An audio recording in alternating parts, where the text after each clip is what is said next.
Chez Advise, on te donne des conseils pour optimiser ta fiscalité en restant dans les règles. On connaît sur le bout des doigts la législation en vigueur et on t'évitera d'avoir recours à des montages douteux si on sait qu'ils sont risqués pour toi. Je suis Clément, expert comptable chez Advise, et si je te dis ça, c'est parce qu'aujourd'hui, on va parler de la fraude fiscale et des conséquences pour les dirigeants qui se font attraper.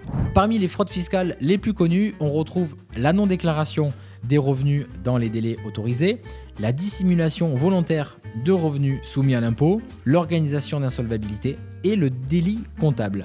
Et on va s'arrêter 2 minutes sur les 2 derniers exemples que je viens de donner, qui sont des termes un petit peu plus obscurs. D'abord, l'organisation d'insolvabilité. C'est le fait de tout mettre en œuvre pour que les impôts ne puissent pas te prendre d'argent, en restant à découvert par exemple.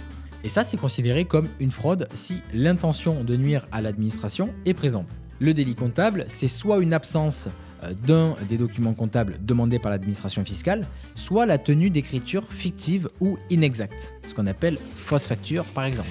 Alors en ce qui concerne les sanctions en cas de fraude fiscale, eh bien déjà l'auteur de la fraude et ses complices encourent les mêmes peines auprès du juge.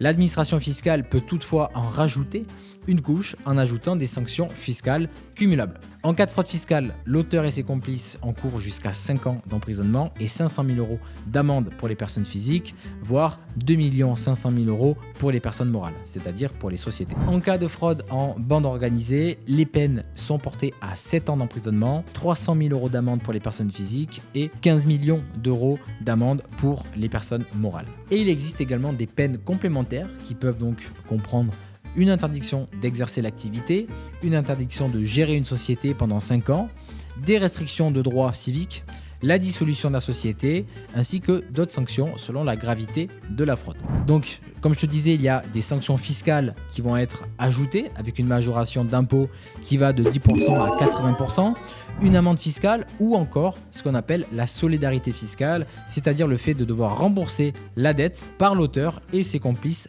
personnellement. N'hésite pas à nous contacter si tu as le moindre doute, la moindre question sur ta comptabilité via le lien qui est en description de la vidéo juste en dessous. Et puis abonne-toi à la chaîne Advise pour d'autres vidéos de conseils aux dirigeants. Je te dis à très vite, à bientôt et vive l'entrepreneuriat.